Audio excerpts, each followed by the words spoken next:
Patrick Lannan from the Lannan Foundation, and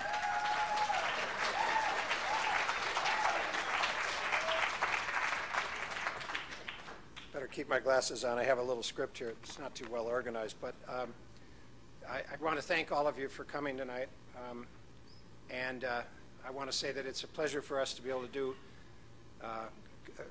co-sponsor an event with Haymarket Books, and I'll tell you why in a second. I'd also like to take advantage of the fact that there, well, first, I don't want to forget, there are people here from Taos. Where are they? Good going. Thanks for coming. And Albuquerque, there's a, wow. Thank you all. It's really great to have you.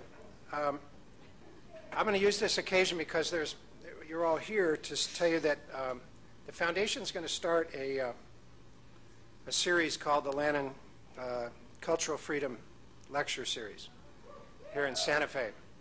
And I'm not sure exactly where we're going to have all the events. Some may be here, some may be at the School for the Deaf, some may be at the Armory of the Arts, and some may be at the Lenzing, depending on the subject and the speaker. And I just want to mention we're going to cover things like economic issues, which are on everybody's mind today, corporate graft, government corruption, human rights, civil liberties, the militarization of our foreign policy, environmental issues, immigration, Islamophobia. I'm just trying to go through we're putting this all together now, various Native American issues, global food issues, things like targeted assassination programs, and all the constitutional connections with that. Things, we're going to talk about public education, corporate-controlled media. I think hopefully it'll be an interesting series, and there'll be a lot of interest in the community. All of the events will be videotaped, and will be up on our website within about a week, and we'll offer them to iTunes and any other organization or website that wants to see them. So you're all welcome when it starts. And I think we'll be able to make some announcements, more specific announcements about the initial events in January sometime. So stay tuned. Haymarket Books is a nonprofit progressive book distributor and publisher. And their name and their inspiration comes from their namesakes, the Haymarket Martyrs. You can see their memorial in Chicago. In 1886, there was a big struggle for the 8-hour day, and ultimately May Day, which is celebrated in many parts of the world, not so much here, came out of that struggle and those deaths. You know, these same struggles are continuing today across the globe against oppression and exploitation, hunger, poverty, all the things that you're familiar with from reading the papers and listening to the news. I also want to mention that Haymarket Books some books are going to be for sale outside at the end of this event, and also there's an interesting catalog of their books that'll be available. Now, I have to say something nice about Anthony Arnove, who is an associate of ours and a wonderful person.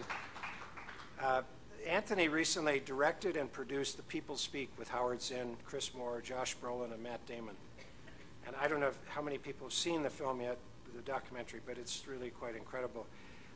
This documentary is a film companion to Howard Zinn's best-selling book, A People's History of the United States, and its primary source, which is The Voices of the People's History, which Arnove co-edited with Zinn. And he himself has written several books, including The Essential Chomsky, Iraq Under Siege, The Deadly Impact of Sanctions and Terrorism and War, and he also edited a collection of post-9/11 interviews with Zinn. He's also the author of Iraq, The Logic of Withdrawal. He is also on the editorial board of Haymarket Books and the International Socialist Review magazine.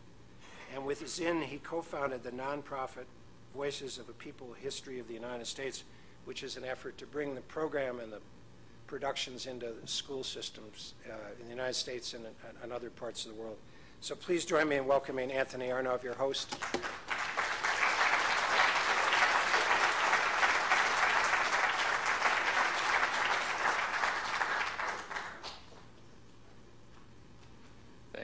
Patrick, and thanks to everyone from the Lannan Foundation. It's been such a privilege to work with the Lannan Foundation and to have the opportunity to work with them on a number of programs. I owe them a lot, including my current relationship comes out of a Lannan event with Arnove Roy in New York City in the year, I guess it was 2003. It's really no exaggeration to say that there's no other foundation, even remotely like the Lannan Foundation, in terms of the voices they've supported, the courageous positions they've taken, and the kind of support that they've given to Haymarket Books, which, as a small nonprofit publisher, I can tell you there's not a lot of people lining up to support independent publishing, the book, the written word in this country. And it really means a lot. Ilan Pappe would not be here tonight, would not be going to Houston, would not be going to New York if it wasn't for their support. And I can say that about a lot of other authors and a lot of other people.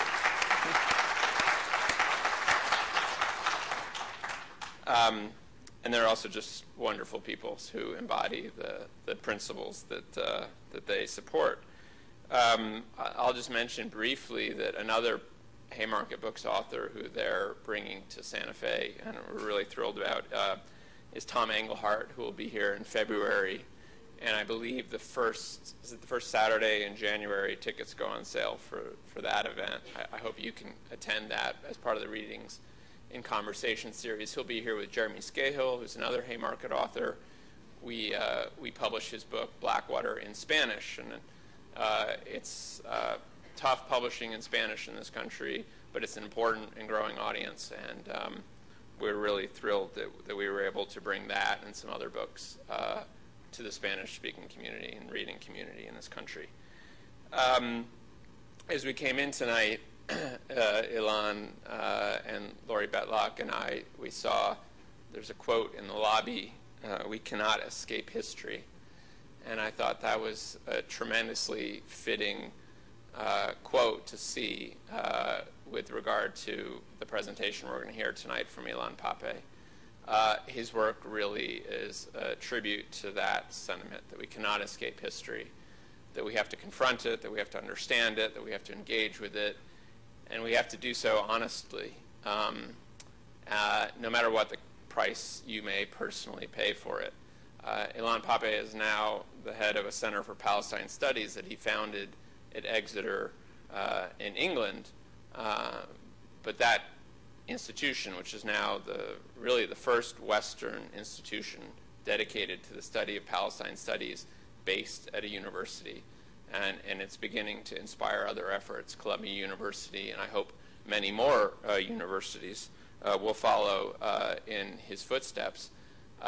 That choice came about partly as a result of him being kicked out of the university where he was teaching in Israel, because he understood that we cannot escape history, and in his scholarship he was willing to pursue a series of questions wherever they led him, and no matter what the personal price he might have to pay for writing and documenting the stories that he did. I was really reminded, spending the last few days with Ilan, of a passage from an essay by Arnove Roy called The End of Imagination. And in The End of Imagination, Arnove at the end talks about some principles that she hopes to live up to in her life. And I'll just quote briefly from it. She says, "To never get used to the unspeakable violence and the vulgar disparity of life around you. To never simplify what is complicated or complicate what is simple." And I think really that describes Ilan's work. He's willing to acknowledge the complexities of the issues he describes, but he's also, when it comes to moral issues, prepared to accept that sometimes things are rather simple, and that there's injustice, and that you need to take a stand against it. So it's really my privilege to welcome here tonight Ilan Pappe.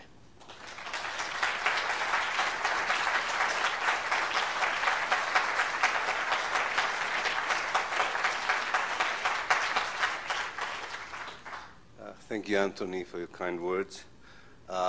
to thank the Lannan Foundation for bringing me over here. Thank you all tonight for coming and attending what I hope will be an engaging event.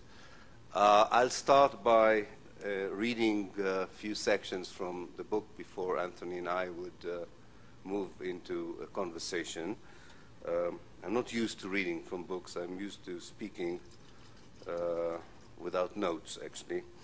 But as Anthony taught me, this is a respect for the written word event. So I hope I would remember to stick to the text and remind myself that this is my own text, so it's not that bad if I do this. But if you see my eyes going up, it means that I'm making up things, as my enemies like to accuse me of, and they're probably right. Just a few words on the book, and then I'll delve into some readings. A young journalist by the name of Frank Barat had the idea a few months ago, almost a year ago actually, to juxtapose Noam Chomsky and myself on certain issues, as it became clear that Noam Chomsky's views on Palestine were challenging some of the new initiatives taken by Palestinians on the ground and the exilic communities. I know that you met one of these Palestinians here in New Mexico, Ali Abu Nima. We thought it would be good to air these views, first out of respect to Noam, of course, more than anything else, but also because we think the debate can move on, maybe beyond some of the things that he believed in. And he was a very willing partner for this, which shows his greatness. We basically focused on, I would say, 4 issues. And I would not be able to read about all these issues tonight, and I hope some of these issues would come out in the conversation. The first one had to do with how do we understand American support for Israel, to put it simply, or the American policy towards the Arab-Israeli conflict. That was one source of debate. The second one had to do with the issue of boycotting the Israeli academia, or the campaign for the cultural and academic boycott of Israel.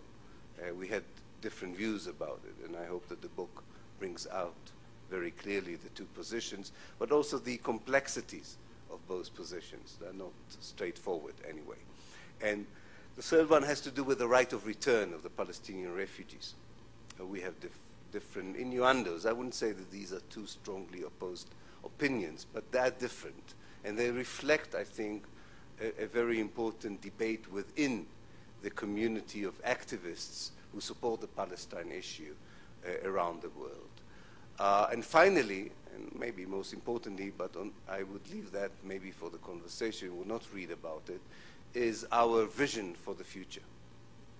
What most activists nowadays call the one-staters against the two-staters, or the one-state solution for Palestine and Israel, or the two-state solution. But again, I think this sort of simple terms cover a more complex ideas about how best intellectuals can engage in solutions for people in a situation where, anyway, a solution seems so far ahead that one wonders whether it is at all the right time to talk about these things. And yet, I think that's what we are expected to do as part of the chattering and writing classes. Okay.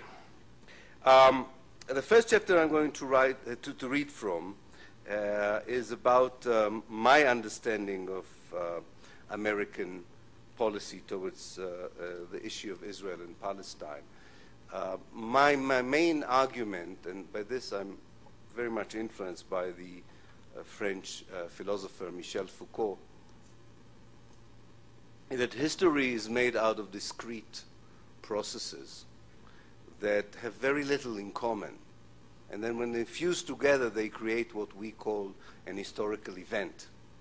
But historians cannot describe this. They don't have enough words and enough flexibility to write something so chaotic, So what they do, they invent a very neat story so as to make it clear to themselves and to others. And I think that is also true about American policy.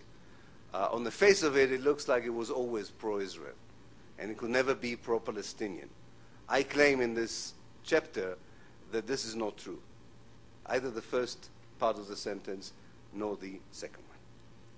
It's called Clusters of History.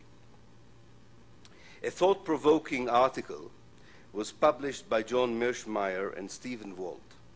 Based on extended research, it discussed the power of the American Israel Public Affairs Committee, AIPAC, the Israeli lobby in Washington, in shaping American policy in the Middle East in general and towards Israel in particular. The basic argument was that the lobby directs American policy in a way that undermines the United States national interest. Not since the 1960s would one have come across such a harsh criticism of either Zionism or U.S. policy from within the heart of the American academia or the media. The role of the lobby in shaping American policy in the Middle East is undoubtedly crucial, but American policy in the Middle East, like any regional policy of a great power in the past, is the outcome of more than one factor.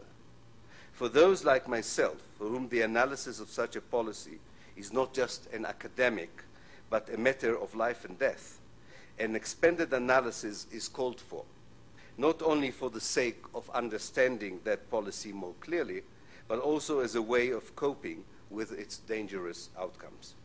As a historian by profession, I hope that seeing the development of this policy in a wider historical perspective may help those of us who live in the area and in Palestine to better comprehend what one may or may not do vis-à-vis such a powerful factor in our daily lives, one that is likely to remain so in the foreseeable future.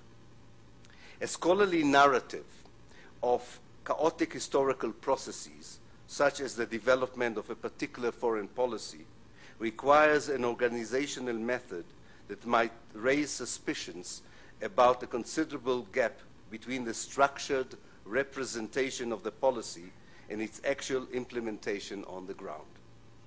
This gap stems from the modern historiographical impulse to, in the words of Hayden White, organize reality with the same clarity as a novelist seeking to construct a lucid world in which a plot has a clear beginning and an end. Historiography is a constructive effort that is meant to expose the past as it really was, if we believe in such a possibility, or for the sake of making a contemporary point, if we doubt that possibility.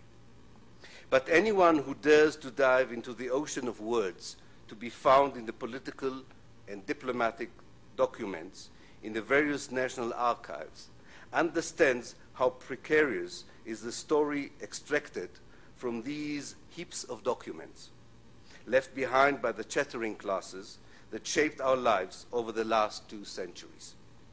Technically, mapping a clear narrative out of the paperwork requires reliance on only a very small number of documents, chosen according to the subjective preference of the historian and not according to any objective criterion.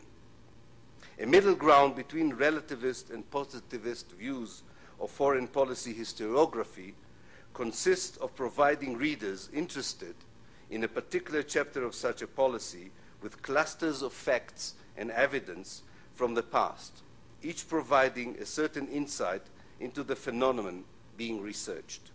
In this article, which follows the history of the American involvement in the Middle East in general, and in Palestine in particular, the clusters, when fused together, can supply an expanded explanation for this policy. Any attempt to focus on one cluster alone is problematic, as Mearsheimer and Walt learned from criticism directed at them by friends and foes alike. In what follows, there is an attempt to expand the historical panorama and present 5 clusters of facts and contexts. These are actually 5 legacies that feed into American policy in the Middle East today. At first, these processes developed discreetly, but at a certain historical juncture, they met and fused into one powerful impulse that formulated American policy in this area. Now, one cluster, which I will not read about, and I beseech you to read if you do buy the book, is Christian Zionism. The reason I'm not reading about it is because I've talked so much about it lately that I'm boring myself with it. But I call it in the article, I call it the Blackstone-Scofield legacy. Those of you who are familiar a little bit with evangelist history in the United States, these two names should be familiar to you. Then there is another legacy I'm not reading from, the King Crane legacy. This is a very important legacy of the Arabists in the State Department who actually wanted American policy to be far more pro-Palestinian than it ever was. And these people still exist. Then you have the legacy of the AIPAC, of the pro-Jewish, pro-Zionist lobby in America. And I just want to read a small extract which describes how, in fact, AIPAC was born. I don't know how many people know this story, how AIPAC came into being and why it came into being. And here is that particular extract. In January 1953, it seemed that for a moment, Eisenhower wanted to renew American activism over the Palestine refugee issue. He was heard more than once talking about the need to allow their repatriation. Moreover, unlike his predecessor, Truman, Eisenhower distinguished between the American need to provide humanitarian aid to the refugees in their camps and adherence to principled American support for their right of return. His Secretary of State, John Foster Dulles, visited the area and reported that allowing the return of refugees was still physically possible. Even in Congress, the possibilities of resettlement on both sides of the River Jordan were discussed in earnest. President Eisenhower judged that the problem of 300,000 refugees could be solved in such a way. But the Arab world did not endorse the plan, and Israel rejected it, both because of its element of return and, more importantly, because it conflicted with the aim of exploiting the Jordan River for the national carrier project of supplying water to Israel. The work on the national carrier project led to an angry response by the American president, who suspended aid to Israel, pending an end to the diversion of water from the Jordan River that Israel had begun in September 1953. Israel waited for a friendlier administration. This somewhat critical stance was maintained by the United States, and the Suez Crisis in 1956 led yet again to a threat of sanctions, American sanctions, in response to an aggressive Israeli policy. Who would believe that we would use such words today? Thus, in a matter of 7 years, Israel was thrice threatened with American sanctions.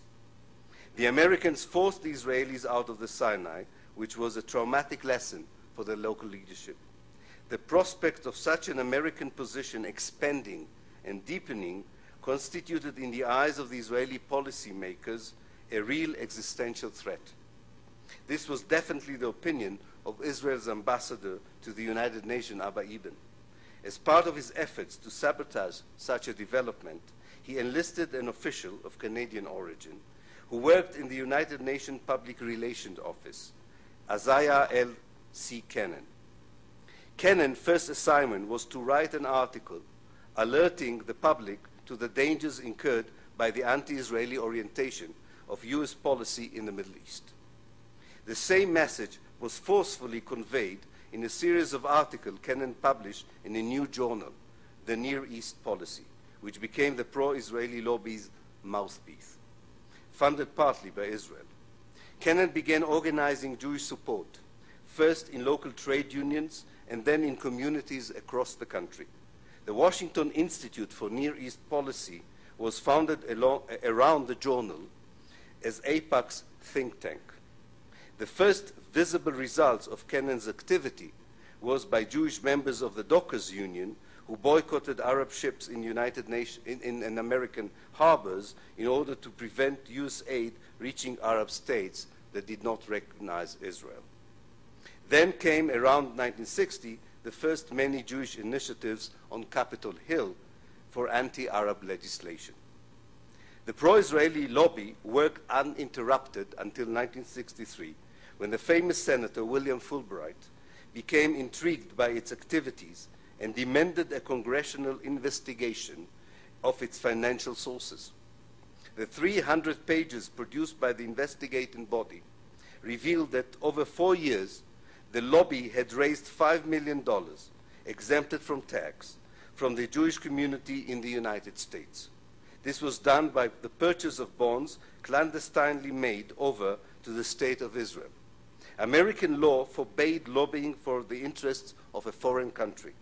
In order to overcome the legal prohibition, it was stated that the bonds were procured only for welfare purposes in Israel. However, the investigating committee found that none of the money was ever delivered to the deprived citizens of Israel. The money went to the Israeli state and from there immediately back to the United States, directly into AIPAC's bank account. In Newsweek, on August the 12th, 1963, it was written that the investigation exposed the AIPAC lobby as, and I quote, one of the most effective networks of foreign dominance in the United States. The result was the ruin. They succeeded in undermining Senator Fulbright's political career. In no time, they destroyed him politically as a result of this kind of activity.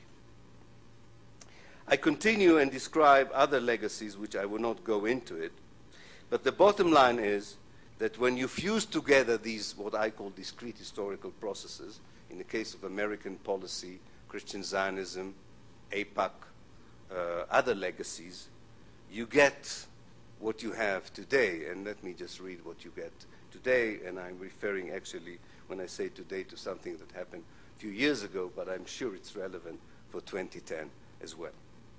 Of all these historical clusters, it is the bottom line that is definitive, displayed in great strength at the AIPAC Annual Convention of 2005.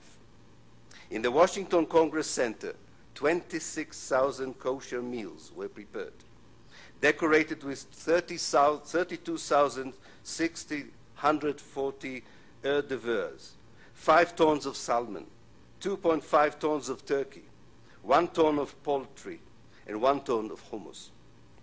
It was enough to feed the 5,000 participants. This culinary feast is only matched by one other event in Washington, the annual joint meeting of the two houses of Congress. The list of guests is similar to both events. Another bottom line can be shown not in tons, but in dollars. Since 1949, the United States has passed to Israel more than $100 billion in grants and $10 billion in special loans. Other bodies not part of the administration annually transfer to Israel $1 billion.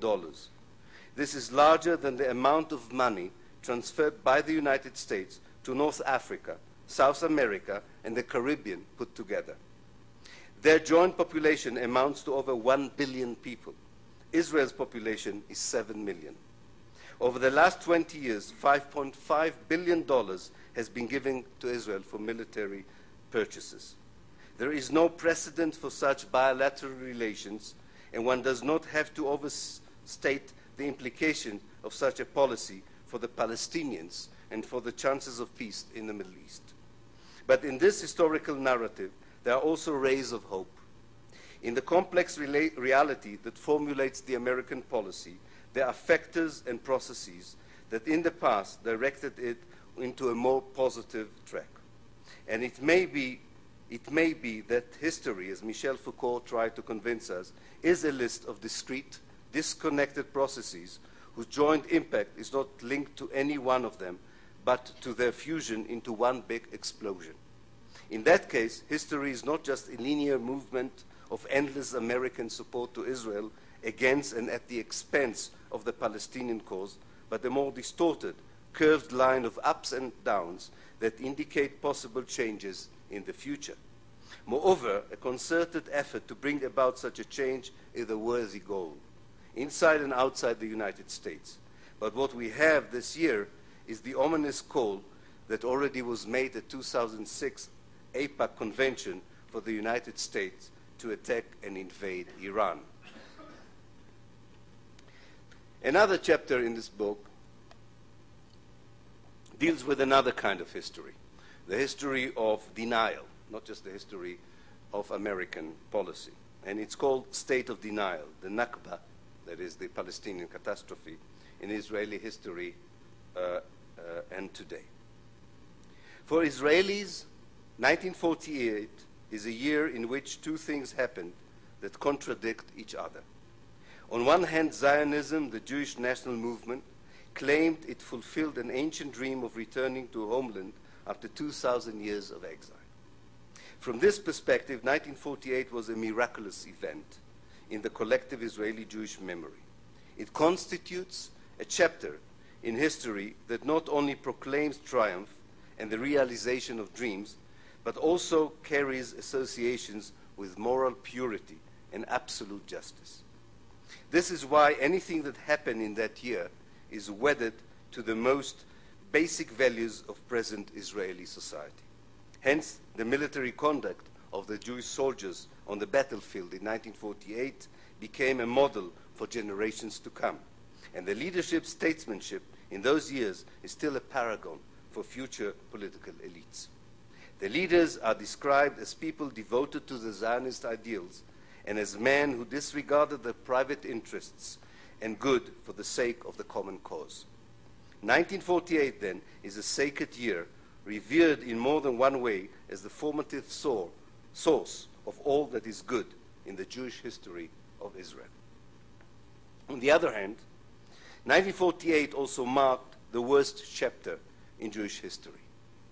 In that year, Jews did in Palestine what Jews had not done anywhere else in the previous 2,000 years.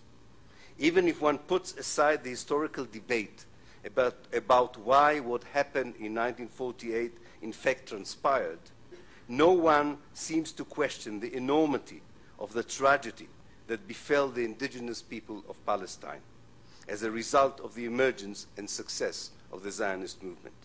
Jews expelled, massacred, destroyed, and raped in that year, and generally behaved like all the other colonialist movements operating in the Middle East and Africa since the beginning of the 19th century. In normal circumstances, as Edward Said recommended in his seminal Culture and Imperialism, painful dialogue with the past should enable a given society to digest both the most evil and the most glorious moments of the nation's history. But this could not work in the case where a moral self-image is considered to be the principal asset in the battle for public opinion, and thus the best means of surviving in a hostile environment. The way out for the Jewish society in the newly found state was to erase in the collective memory the unpleasant chapters of the past and leave intact the gratifying ones. It was a conscious mechanism put in place and motion in order to solve the impossible tension arising from the two contradictory messages of the past.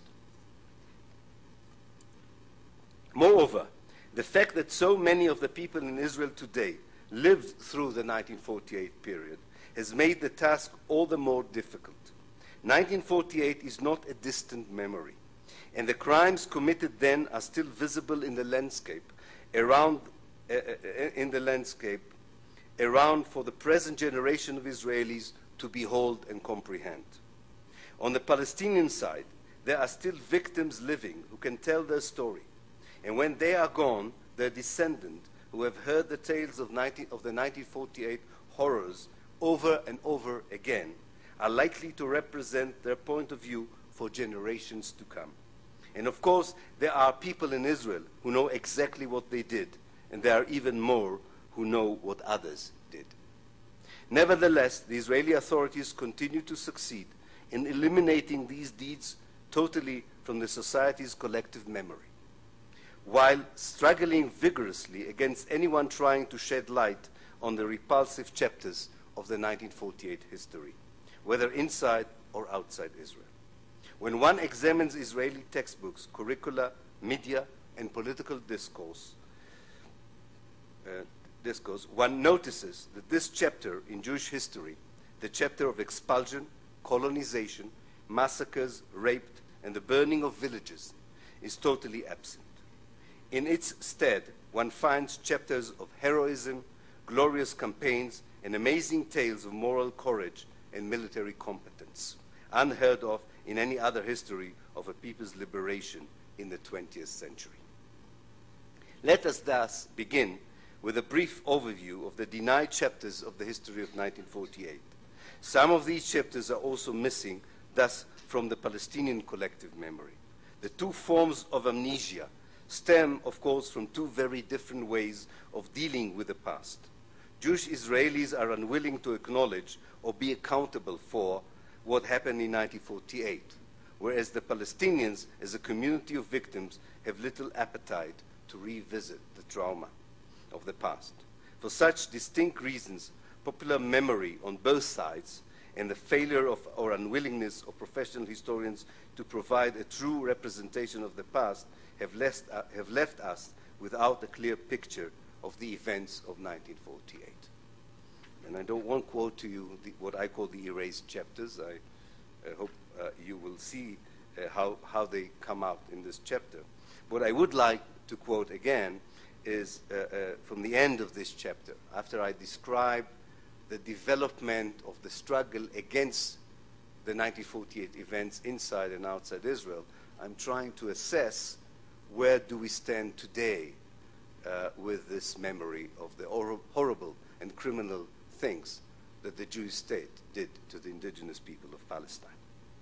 As I review the attempts I have made, I have been involved personally in the struggle against Nakba denial in Israel, and together with others have attempted to bring the Nakba onto the Israeli public agenda.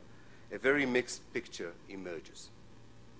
I detect serious cracks in the wall of denial and repression and that surrounds the issue of the Nakba in Israel, which have come about as a result of the debate of the new history in Israel and of the new political agendas of the Palestinians inside Israel. The new atmosphere has also been helped by a clarification of the Palestinian position on the refugee issue towards the end of the Oslo peace process.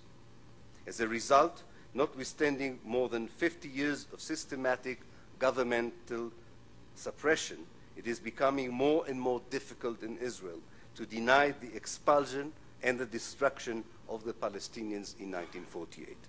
However, this relative success has also brought with it two negative reactions, which were formulated after the outbreak of the Second Intifada in October 2000. The Israeli political establishment was the first to react. The Sharon government, through its Minister of Education, has undertaken the systematic removal of any textbook or school syllabus that refers to the Nakba even marginally. Similar instructions have been given to the public broadcasting authorities. The second reaction has been even more disturbing and has encompassed wider sections of the public. Although a very considerable number of Israeli politicians, journalists, and academics have ceased to deny what happened in 1948, they have nonetheless also been willing to justify it publicly, not only in retrospect, but also as a prescription for the future. Thus, the idea of transfer has entered Israeli political discourse openly for the first time, portraying population transfer as legitimate, being the most effective means of dealing with the Palestine problem. Indeed, if I were asked to sum up what best characterizes the current Israeli response to the Nakba, I would stress the growing popularity of the transfer option in the Israeli public mood and thought. The Nakba, the expulsion of the Palestinians from Palestine, now seems to many in the center of the political map in Israel as an inevitable and justifiable consequence of the Zionist project in Palestine. If there is any lament, it is that the expulsion was not completed. The fact that even an Israeli new historian, such as Benny Morris, now subscribes to the view that the expulsion was inevitable and should have been more comprehensive in 1948, helps to legitimize future Israeli plans for further ethnic cleansing. Population transfer is now the official moral option recommended by one of Israel's most prestigious academic centers, the Center for Interdisciplinary Studies in Herzliya, which advises the government. It has appeared as a policy proposal in papers presented to the government by senior Labour Party ministers. It is openly advocated by university professors and media commentators, and very few now dare to condemn it, such as the Beersheba historian Professor Benny Morris and the Haifa historian Professor Yoav Gelber and Haifa University geography Professor Arnon Sofer in a direct manner, and in indirect manner by Professor Shlomo Avineri of the Hebrew University, who suggested the annexation of the Palestinian parts of Israel to a Palestinian state. And lately, even the leader, and that was written in 2005, before the Obama election, the leader of the majority of the United States House of Representatives has also openly endorsed this option. If this book is written, there is a new president in the White House. So far, the American policy has not produced any changes in previous approaches. The political scene in Israel has also remained much the same. Transferists such as Avigdor Lieberman hold key positions such as foreign minister, and frequent censuses indicates a growing support for transfer of Arabs from any part deemed Jewish in the land of Israel and Palestine. Thus, the circle is being closed almost before our very eyes. When Israel took almost 80% of Palestine in 1948, it did so through settlement and the ethnic cleansing of the original Palestinian population. The country now has a consensual government that enjoys wide public support and wants to determine by force the future of the remaining 20% of Palestine, namely the West Bank and the Gaza Strip. It has, as have all its predecessors, from Labour and Likud alike, resorted to settlement as the best means for doing that. This entails the destruction of an independent Palestinian infrastructure and other atrocities. These politicians sense, and they may not be wrong on this, that the public mood in Israel would allow them to go even further should they wish to do so. They could emulate the ethnic cleansing of 1948, this time not only by driving the Palestinians out of the occupied territories, but if necessary, also driving out the 1 million Palestinians living within the pre-1967 borders of Israel. In such an atmosphere, then, the Nakba is not so much denied in Israel as cherished. Nevertheless, the full story of 1948 needs to be told to the Israelis, as there may still be some among the state's population who are sensitive about the country's past and present conduct. This segment of the population should be alerted to the fact that horrific deeds were concealed from them about Israeli actions in 1948, and they should be told too that such deeds could easily now be repeated if they and others do not act to stop them before it's too late. The struggle against the denial of the Nakba in Israel is now the focus of the agenda of certain Palestinian groups, both inside and outside Israel. They are joined by the committed and impressive Jewish NGO Zochrot, struggling against Nakba denial in Israel. Since the 40th anniversary of the Nakba in 1988, the Palestinian minority in Israel has associated, in a way that it never did previously, its collective and individual memories of the catastrophe with the general Palestinian situation, and with their predicament in particular. This association has been manifested through an array of symbolic gestures, such as memorial services during Nakba Commemoration Day, organized tours to deserted or formerly Palestinian villages in Israel, seminars on the past, and extensive interviews with Nakba survivors in the press. Finally,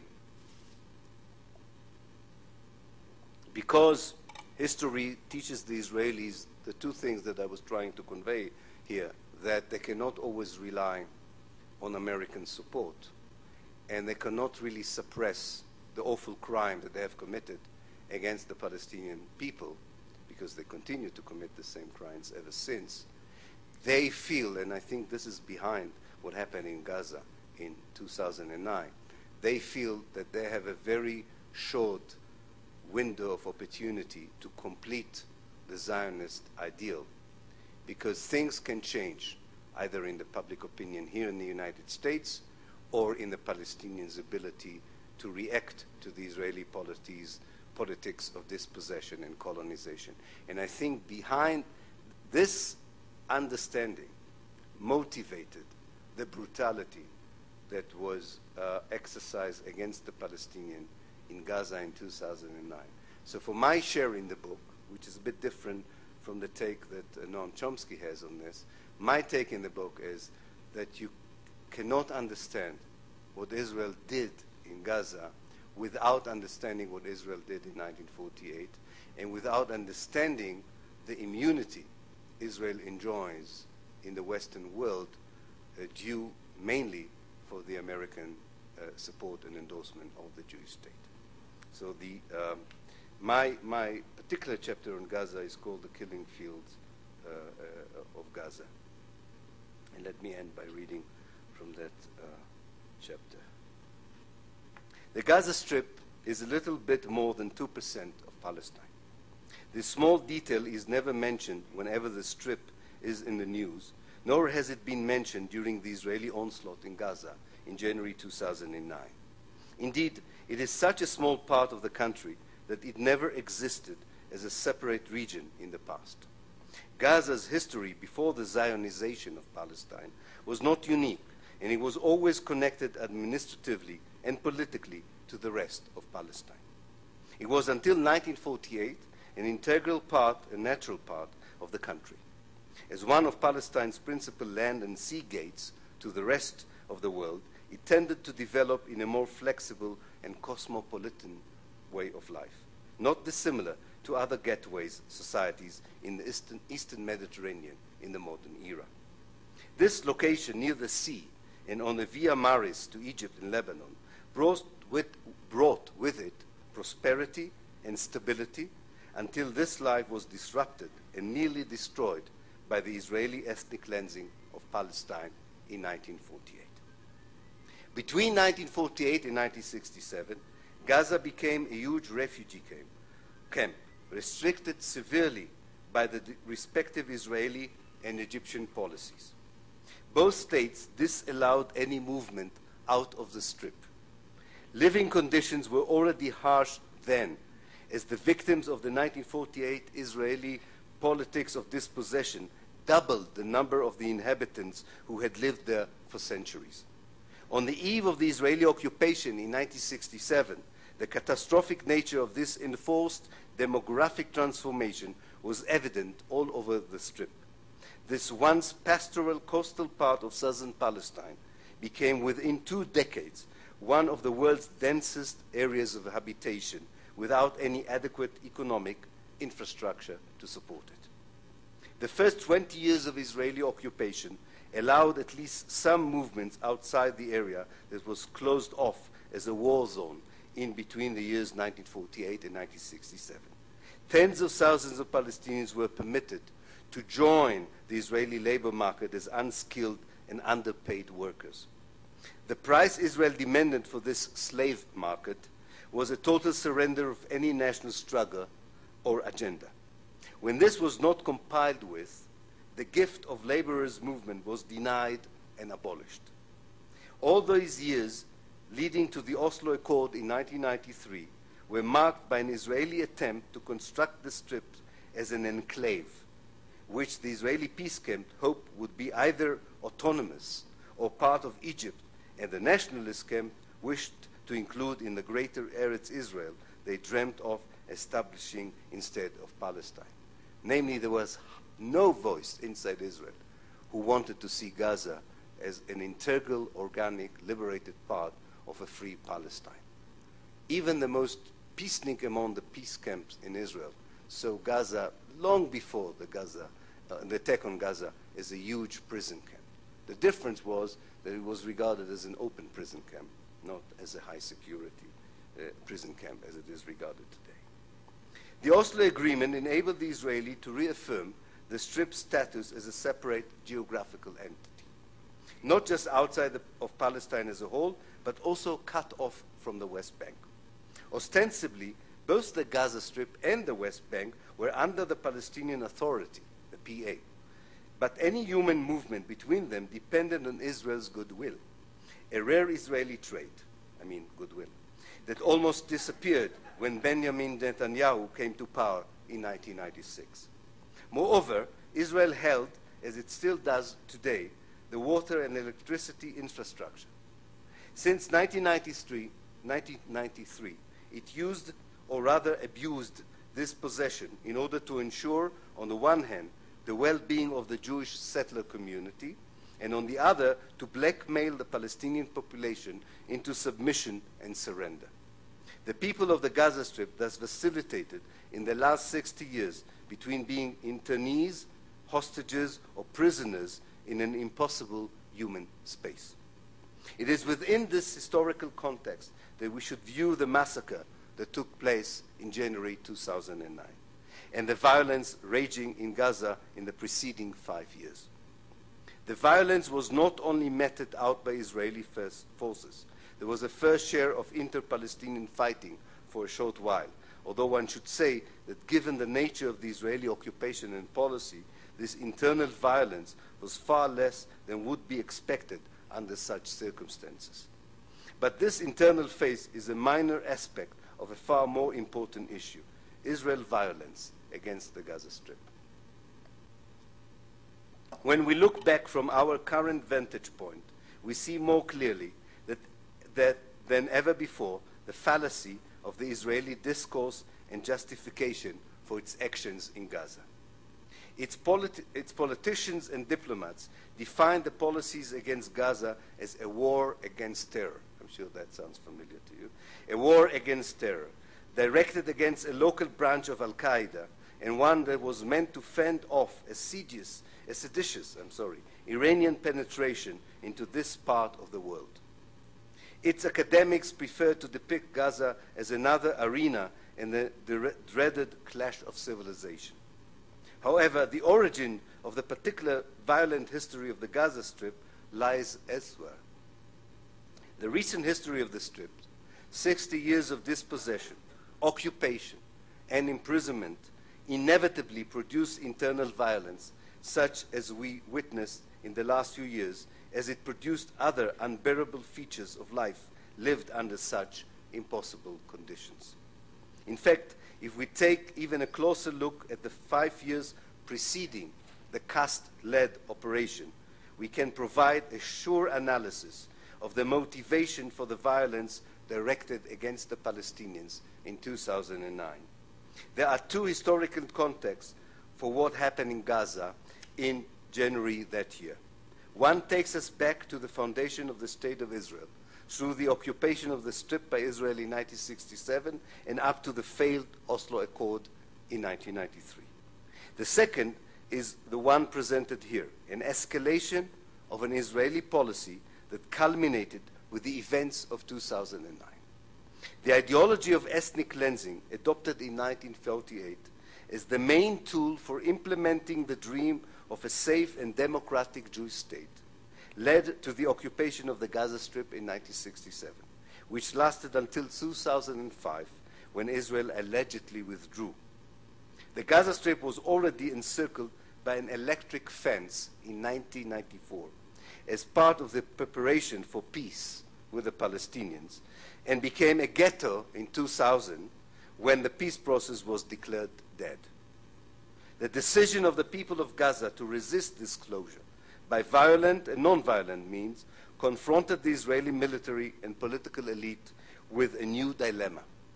They assumed that locking Gazans in a huge prison would settle the problem for a long while, but this turned out to be wrong. So they were looking for a new strategy.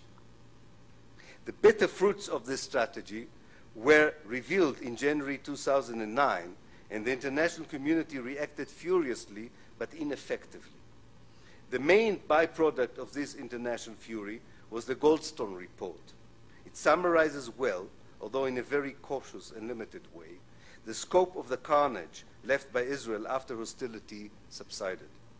The international community, however, did not inquire why such a ruthless policy was pursued and what were its immediate origins. If I have still more time, 2 minutes? 3 minutes, okay. What I would like to do is, I think I would like to do this, is to read from the very end of the book, and just, if it concluded the book, it might be a good concluding for this reading session. After describing the 5 years, unfortunately I don't have time to go into it, the different Israeli operations against the people of Gaza, under the pretext that these were retaliations against Palestinian action, I come back to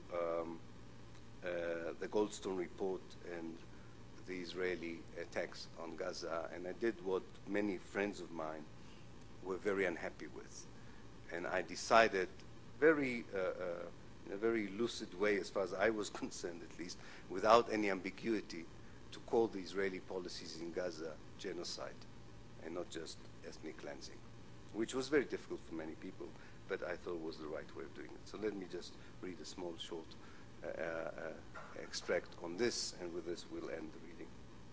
The evidence collected by Israeli-based human rights organizations, international agencies, the media, although the Israeli barred the media from entering the Gaza Strip, was perceived by many to be far more serious than just war crimes. Some refer to it as a genocide. It is not often that the President of the United Nations General Assembly would accuse a member state of genocide. But when the Israeli army bombarded the civilian populations of Gaza, invoking the right of self-defense against terrorists launching missiles into civilian targets, Miguel de Acosta Brockman did not hesitate to describe such actions as genocide.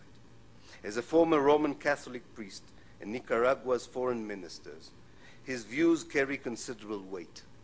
Needless to say, these remarks were promptly dismissed by the Israelis as anti-Semitic, the standard reaction to such accusations.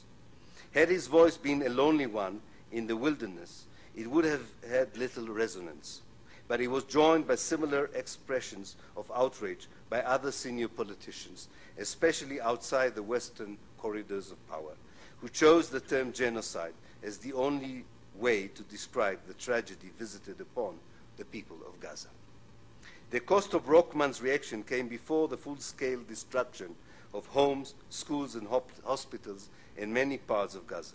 A week later, the Turkish columnist and author Oktay Akbal described the Israeli actions as the real genocide. The Israeli daily Haaretz reported on December the 29th, 2008, that government and opposition leaders across the globe, but mainly the Southeast Asia, Africa, and South America, referred to the atrocities, even before they fully transpired, as genocide. There was strong criticism from the West as well, but these sources were more cautious in using the term genocide. Nonetheless, the G word frequently surfaced in the commentaries conveyed through alternative media, bloggers, and websites. Even before the Gaza operation in January 2009, occasional references were made to Israeli armed forces committing acts of genocide. The January 2009 events were referred to in similar terms by the pro-Western Arab media. One such source was the Dubai-based satellite network Al Arabiya. On December the 28th, 2008, when the massive Israeli killing had just begun, although already resulting in unprecedented numbers of dead children and women, the network reported the popular protests around the world against the Israeli reactions. The headline was, "World Stands United Against Genocide in Gaza." This was not the mainstream media's opinion in the West, nor was it voiced in such a manner by any members of the political elite in North America or Europe. But within the balance of power between hegemonic and counter-hegemonic voices, the latter included senior politicians in the rest of the world, the widest coalitions of the political left and human rights organizations in the West, coupled with some influential voices from within the Western media. One can understand why Judge Goldstone refrained from such language. His report, as noted, corroborates the evidence collected by those who describe these policies as genocidals, but sums them up as war crimes that require further investigation. Goldstone's report also uses the same language for the Hamas missile attack on Israel. This seems to be more lip service than a genuine point. The imbalance of the aggressor's power and destruction and the victim's pathetic military response deserves different language. Moreover, when one reads the thorough and brave report of Judge Goldstone, one should remember that the 1,500 killed, thousands of wounded, and tens of thousands who lost their homes do not tell the whole story. It is the decision to employ such fierce military force in a civilian space that should be discussed. This kind of firepower can only produce the kind of horrific destruction we have seen in Gaza. It was used for this purpose. The nature of the military operation also displayed an Israeli military wish to experiment with new weapons, all intended to kill civilians as part of what the former chief of the Army's General Staff, Moshe Ya'alon, termed as the need to brand in the Palestinian consciousness the fearsome might of the Israeli army. Thank you.